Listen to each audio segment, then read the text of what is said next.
Greetings, ladies and gentlemen.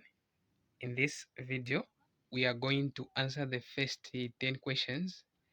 So, as we can see on the front page, this paper was written last year by GCE candidates. Um, without wasting time, let us start. The first question.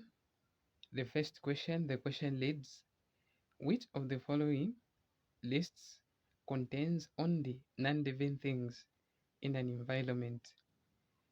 A. Logs, snails, glass. B. Snails, water, and mushroom. C. Snail, trees, and worms. D.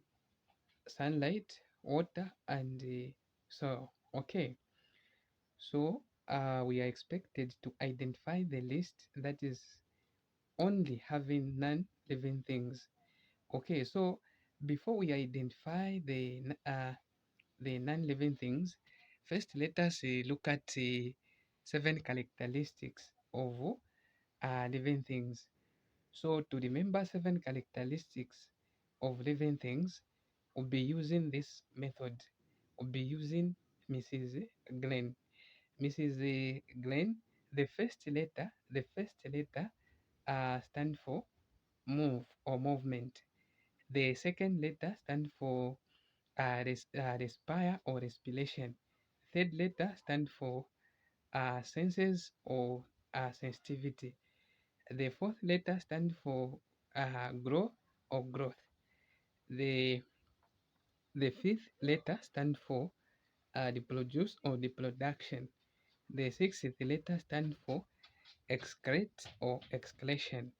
The seventh letter stand for nutrition or stand for nutrition, which is the food. Okay. So we need to understand that living things possess these seven characteristics. Possess these 7 characteristics.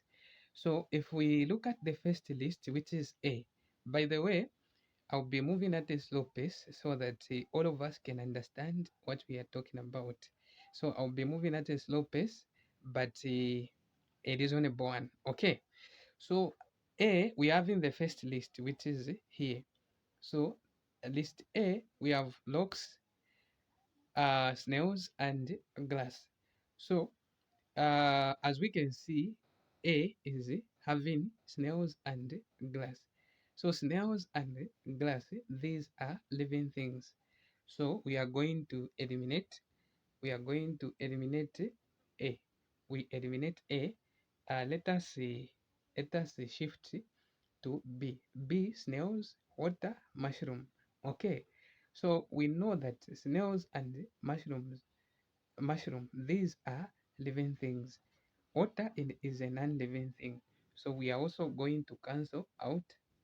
We are also going to eliminate B. Let us also look at C. C, we are having soil, trees. So trees and worms, these are living things. So we also eliminate this one. So therefore our correct answer is D. Sunlight, water, and soil. So these three are abiotic chemical things or materials. So for living things to survive, they need these three things, which is sunlight, water, and soil. So therefore, our correct answer here is D. Our correct answer is D. Let us move on to the next question. We move on to the next question, which is question 2. Question 2, the question reads: the diagram shows a light microscope. Which of the following labeled parts moves the objective lenses quickly up and down and brings into focus the image under the low power magnification? Under the low power magnification. So the key word in this question is low power. Low power. Okay. So here is a microscope. here is a microscope. So we have in the coarse um, adjustment knob. We are also having fine adjustment knob. Okay, so the function of fine adjusting knob is used to bring into focus when the power is low. When the power is low. So the question is categorical on this one. The question is saying under the low power magnification. Under the low power magnification. So therefore our correct answer on this question is B. Our correct answer is B. Let us move on to the next question. We move on to the next question, which is question 3. Question 3, the question reads, the diagram shows an animal cell. Which of the following components of the cell is not found in the cell? Which of the following components of cell is not found in the cell? Okay. A. Cell membrane. B. Chloroplast. C. Cytoplasm. D. Nucleus. Okay, so as we can see, the cell given here, this is a sperm cell, and the sperm cell is an animal cell. So cell membrane is found in both um, plant cell and animal cell. Cytoplasm is also found in animal cell and plant cell.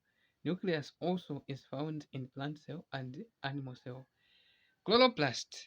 Chloroplast is only found in plant cell. Okay, chloroplast is only found in plant uh, cell. So therefore, our correct answer is B. Our correct answer is B. Let us move on to the next question, which is the question 4. Question 4, the question reads, the diagram shows the activity of saliva amylase, pancreatic lipase, stomach protease at different pH values. So here, the vertical axis, we have in enzyme activity. Here we have in pH. So the peak of these curves, are optimum pH values. So this is an optimum pH value, optimum pH value, optimum pH value.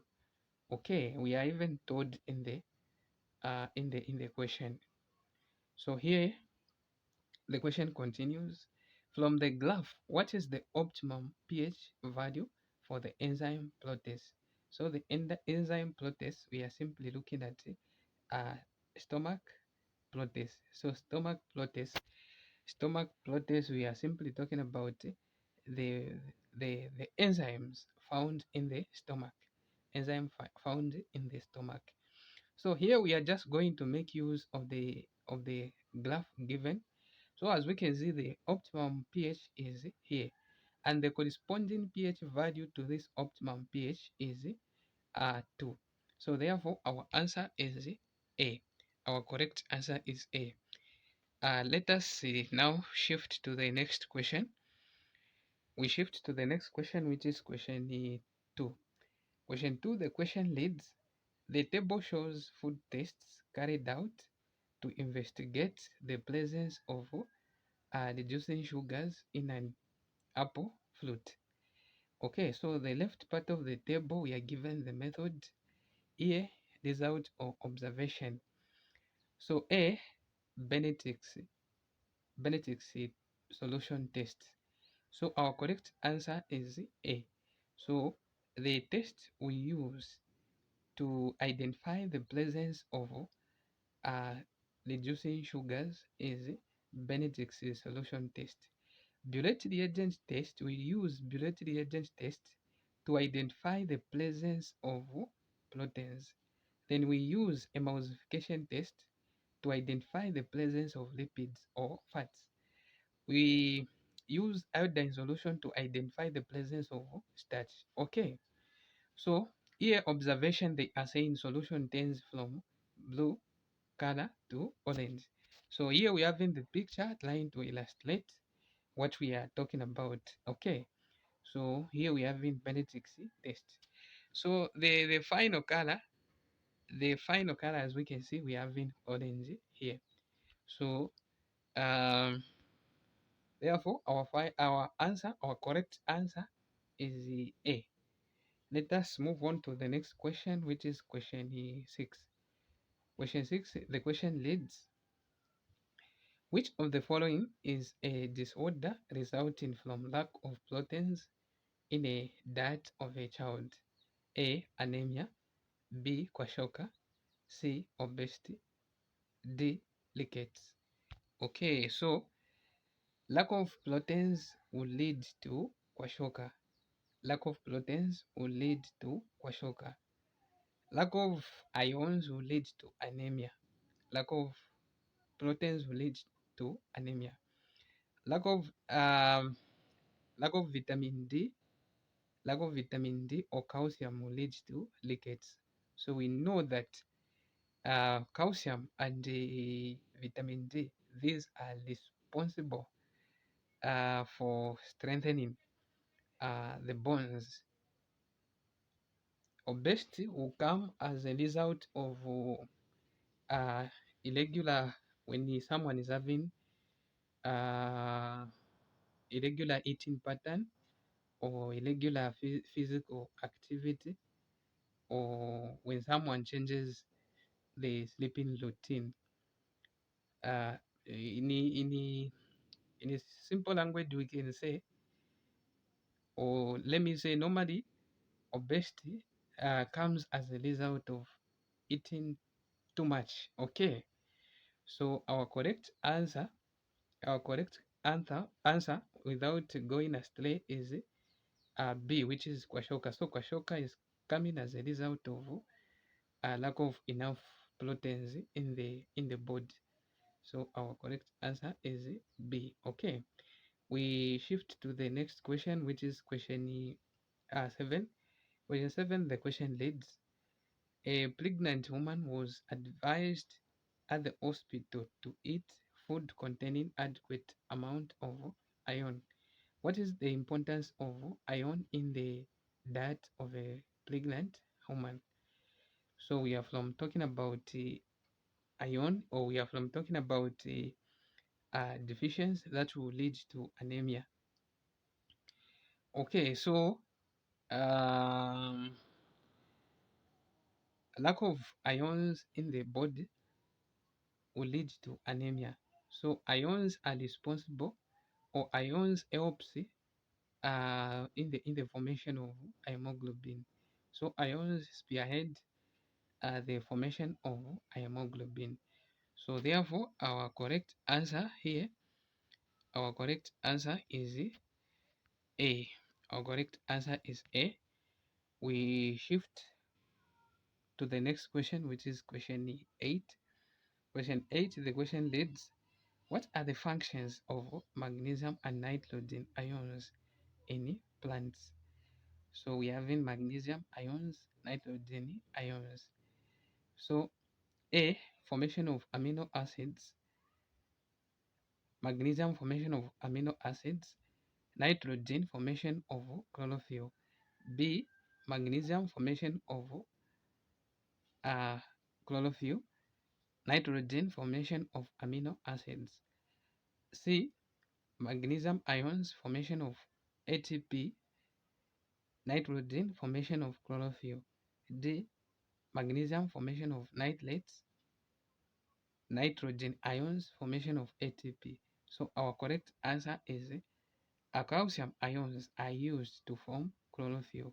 The nitrogen ions are used to form amino acids. So therefore, uh, our correct answer is B. We shift to the next question. Which is question 9.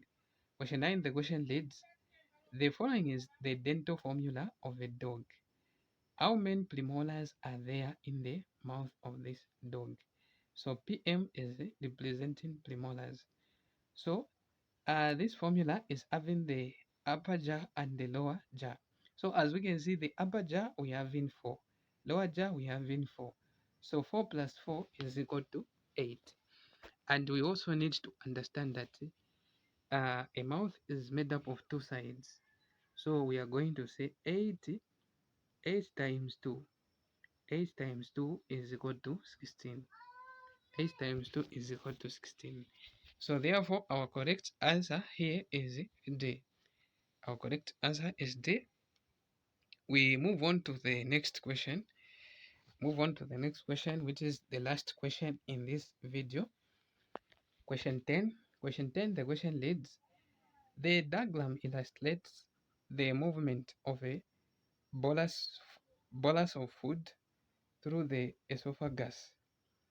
This process is referred to as A. Assimilation, B. Egestion, C. Ingestion, D. Peristalsis.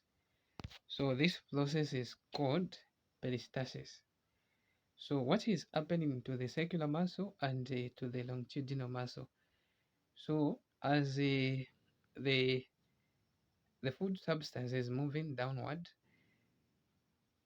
when the circular muscles contracts, the longitudinal muscles relaxes, causing the gut hole to constrict, thus squeezing and pushing the food forward. When the longitudinal muscle contracts, the circular muscle relaxes and the gut dilates, becoming wider for food to enter. Okay, so therefore, our correct answer on this one is D, which is peristalsis. So we are going to end on question 10. We'll continue.